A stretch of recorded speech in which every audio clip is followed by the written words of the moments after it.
বয়স ৪৯, বয়সের ভারে নুয়ে পড়েছেন, নিজে চলতে কষ্ট হয়, আবারও বিয়ে করেছেন। বলছি দেশের জনপ্রিয় নির্মাতা অমিতাভ রেজা চৌধুরীর কথা। আমার চুলটা না ব্যাক টু দ্য ফিউচারের প্রফেসরের মতো হয়ে আছে, ঠিক করে। এর আগেও বিয়ে করেছেন দুটি, পরকীয়া ছিল ডজন কয়েক। কিন্তু প্রশ্ন হলো কে এই মেয়ে যে কিনা জেনে শুনে তৃতীয় বিয়ে এবং বয়স্ক ব্যক্তিকে বিয়ে করেছেন? তার পেছনে কোনো কারণ আছে নাকি? জানা যায় ২৮ বছর বয়সী মুশফিকা মাসুদ এটি তার প্রথম বিয়ে। তিনি পেশায় চিত্রনাট্যকার ও চলচ্চিত্র নির্মাতা। যুক্তরাজ্য থেকে আইন বিভাগে স্নাতকোত্তর শেষ করার পর তিনি যুক্তরাষ্ট্রে গিয়ে নিউ ইয়র্কে ফেয়ারস্টেন গ্রাজুয়েট স্কুল অব সিনেমা থেকে পোস্ট গ্রাজুয়েশন এবং ব্রুকলিন কলেজ থেকে ফিল্ম প্রোডাকশনে উচ্চশিক্ষা গ্রহণ করেন। তার নির্মিত স্বল্পদৈর্ঘ্য চলচ্চিত্র দ্য অ্যানিভার্সারি যুক্তরাষ্ট্রে একটি উৎসবে $১০,০০০ পুরস্কার জিতে আলোচনায় আসেন তিনি।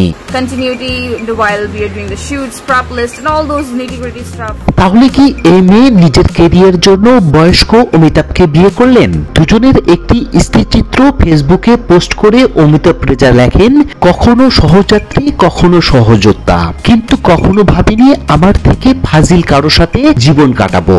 আহারে জীবন। অমিতাভ রেজার সেই পোস্ট বিনোদন অঙ্গনে কেউ কেউ মন্তব্য করে শুভকামনা জানিয়েছেন।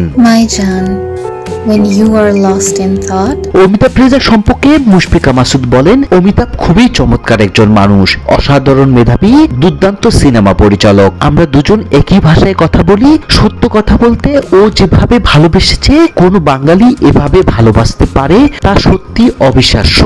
ওর ভালোবাসায় আমাকে ভালোবাসা শিখিয়েছে। এর আগে মুশফিকা তার ফেসবুক পোস্টে অমিতাভকে নিয়ে লিখেছেন, আমার আত্মার গভীরে একটাই মানুষ বিরাজমান, আর সে হলো তুমি জান।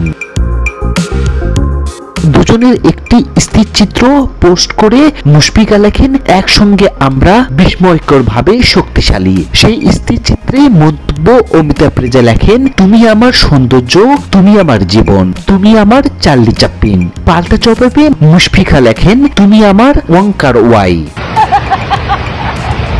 এটি অমিতাভ রেজার তৃতীয় বিয়ে। এর আগে তিনি অভিনয় শিল্পী নওরিন হাসান জেরিন এবং মিম রশিদকে বিয়ে করেছিলেন। বর্তমানে তিনি নিউ ইয়র্কে অবস্থান করছেন এবং সেখান থেকে তিনি বিভিন্ন আন্তর্জাতিক প্রকল্প কাজ চালিয়ে যাচ্ছেন। এবছরই মার্চ মাস থেকে সিনেমা পাঠশালা নামে একটি ভার্চুয়াল স্কুলের খবরও দেন এবং এই স্ক্রিপ্টটা শর্টলিস্টেড হয় এবং আমরা আগামীকালকে। তো ভিউয়ার্স, আপনার কাছে কি মনে হয় নির্মাতা অমিতাভ রেজা তৃতীয় বিয়ে টিকবে নাকি আবারও ভেঙে যাবে? তা অবশ্যই জানাবেন ভিডিওর কমেন্ট বক্সে। আর ভিডিওটি ভালো লাগলে অবশ্যই চ্যানেলটি সাবস্ক্রাইব করবেন।